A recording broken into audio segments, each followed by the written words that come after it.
प्रेक्षकांनो, आपण बघितलं की साटम साहेब त्या माणसाला पाणी वगैरे पाजतात आणि आजूबाजूचा मीडिया हे सगळं कॅप्चर करत असतो।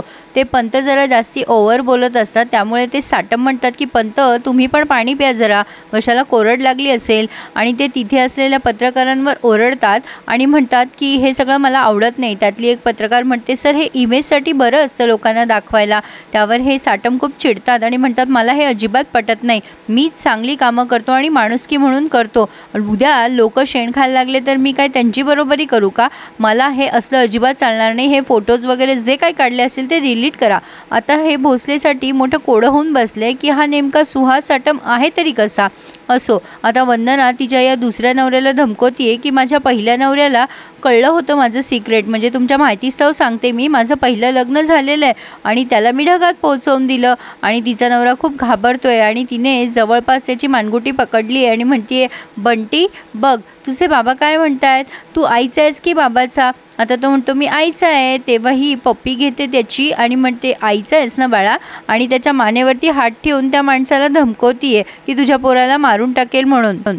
आता हे साटम साहेब गाडीमध्ये बसत असतात तेव्हा एक मुलगा येऊन जोरात त्यांच्यावरती हल्ला केल्यासारखा अंगावर येतोय। भोसले त्याला तसाच मागे पाडतोय एका हाताने। आता ते म्हणतात थांबा थांबा थांबा भोसले, ह्याला मी बघतो। आता भोसले काही बोलणार तेवढ्यात हा मुलगा फटाफटा त्यांना बोलायला लागतो की तुम्ही माझ्या कॉलेजची फी का भरलीत, हे सगळं तुम्ही मुद्दाम करताय ना। साटम म्हणतात हे बघ माझं बोलणं पूर्ण झालेलं नाहीये, मला बोलू दे आधी, माझं बोलणं ऐक। पण हा मुलगा काही ऐकायला तयार नसतो। तो म्हणतो पुन्हा जर तुम्ही असं केलं ना तर मी तुम्हाला मरोस्तोर माझं तोंड दाखवणार नाही, लक्षात ठेवा। तो अशा प्रकारे धमकी देऊन तिथून निघून गेलाय। भोसलेला असं वाटतंय कोणीतरी हल्लेकरीच आहे, पण आता त्याला हे भयानक सत्य कळतंय। आता साटम साहेब स्वतः सांगतात की हे रक्त आमचंच आहे हो, आमचा लेक आहे हा, दुसरं कोणी नाही, पण हा आम्हाला खूप हर्ट करू शकतो, हे मात्र खरं आहे। भोसले त्याच्याकडे बघतच राहतो, तो अगदी शेवटपर्यंत जाईपर्यंत।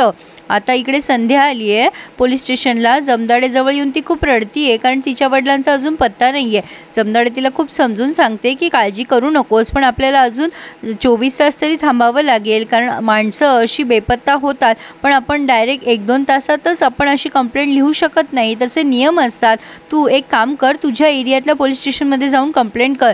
आणि तिला जमदाडे सांगते पण तिने कशाप्रकारे काल CCTV फुटेज मिळवलं होतं, पण तिची कंप्लेंट झाली। आता संध्याला तिने पाणी वगैरे दिले आणि शांत व्हायला सांगितलंय। असो, आता इकडे हे साटम साहेब फोनवर बोलत असताना त्यांना एक निनावी फोन येतो आणि त्या फोनवर धमकी दिली जाते। साटम साहेब त्याला म्हणतात मी तुला चॅलेंज करतो, तू उद्या ये आणि माझ्यावर काय हल्ला करायचा आहे ते कर, मी बघून घेईल। आता जरा भोसले पॅनिक होतोय, तो म्हणतोय सर प्लीज तो नंबर द्या ना ज्यावरनं तुम्हाला धमकी आली होती। साटम खूप इझी घेत आहेत, ते म्हणतात की हे बघा भोसले असे 70 फोन येत राहतात दिवसातून, लक्ष द्यायचं नसतं हो।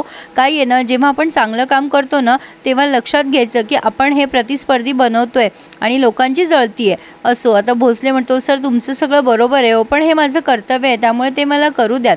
आता भोसले म्हणतोय की मी रात्री इथेच थांबतो तुमच्या सिक्युरिटीसाठी, पण ते नकार देतात। ते म्हणतात नाही भोसले जेवण झालं का तुमचं, जेवण करून घ्या। भोसले म्हणतो सर मी घरी गेल्यावर जेवेल। त्यावर हे म्हणतात प्लीज मग घरी जाऊन जेवा आणि शांत झोपा, मला काही होणार नाही आहे, तुम्ही इतके पॅनिक होऊ नका, मी अगदी सेफ आहे, उद्या मला कॉलेजला जायचं आहे। भोसले त्यांना म्हणतो जाऊ नका, पण हे काही ऐकायला तयार नाही आहेत। आता भोसलेला जरा काळजी वाटते। तो आता घरी निघालेला असताना रस्त्यातून समोरून झुलत डुलत त्यांचा हा मुलगा येतोय, मला अजून त्याचं नाव लक्षात आलेलं नाही आहे।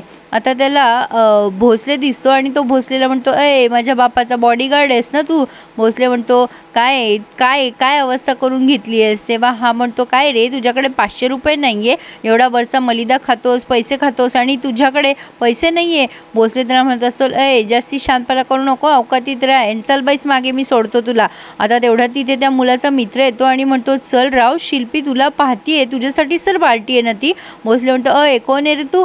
तेव्हा हा म्हणतो मी बडी आहे त्याचा, अगदी यार दोस्त आहे, कळलं का? त्यावर भोसले म्हणतो हा कळलं कळलं, कुठे घेऊन चालला रे त्याला? तेव्हा हा म्हणतो तुला काय करायचं आहे, मी सोडल त्याला, बरोबर ड्रॉप करल, आणि तो कोण आहे माहिती आहे ना तुला? भोसले म्हणतो माहिती आहे। त्यावर हा मुलगा म्हणतो मी कोण आहे ना ते माहीत करून घे, आणि त्या मुलाला घेऊन तो निघून जातोय।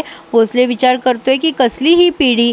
तर असो, आता पुढे शेरेकरकडे गेलाय भोसले आणि शेरेकरला रिक्वेस्ट करतो की त्याला आणखीन फोर्स हवी आहे, कारण त्याला धमकीचा फोन आलाय त्या नेत्याला म्हणून। पण शेरेकर मात्र अतिशय रूडली हे सगळं त्याला म्हणजे खूप घाण बोलतो। कशाला हवी आहे फोर्स वगैरे? एक तर तो नेता आहे, नेता काय साधा नेता आहे तो. तुला 3 दिलेत ना हवालदार, ते पण जास्ती आहे, तेवढी पण लायकी नाही आहे त्याची सिक्युरिटीसाठी. आणि माझ्याकडे अजिबात मागायचं नाही काही, तुला काही जमत नाही म्हणून मी फोर्स वाढवून देणार नाही आहे भोसले. भोसले समजून सांगायचा प्रयत्न करत असतो, पण शेरेकर भोसलेला डॉमिनेट करतो. असो, आता इकडे पहाटे पहाटे पोलीस स्टेशनमध्ये ते हवालदार शब्दकोडे सोडवत असतात. आता जमदाडे येते आणि म्हणते, काही ना काही खेळायला लागतंच का तुम्हाला? त्यावर तो म्हणतो, नाही हो, मी क्राईमच्या बातम्या ऐकायला लागलो आहे आजकाल. सर म्हणता ना अपडेट राहा म्हणून. आणि आता तो पालघरची बातमी सांगतो. जमदाडे ती वाचते आणि तिच्या लक्षात येतं की हा खून नेमका वंदनानेच केला असावा, म्हणजे शुअर आहे ती. आता भोसले घरी आलाय. नाश्ता करताना तो बडबड करत असतो.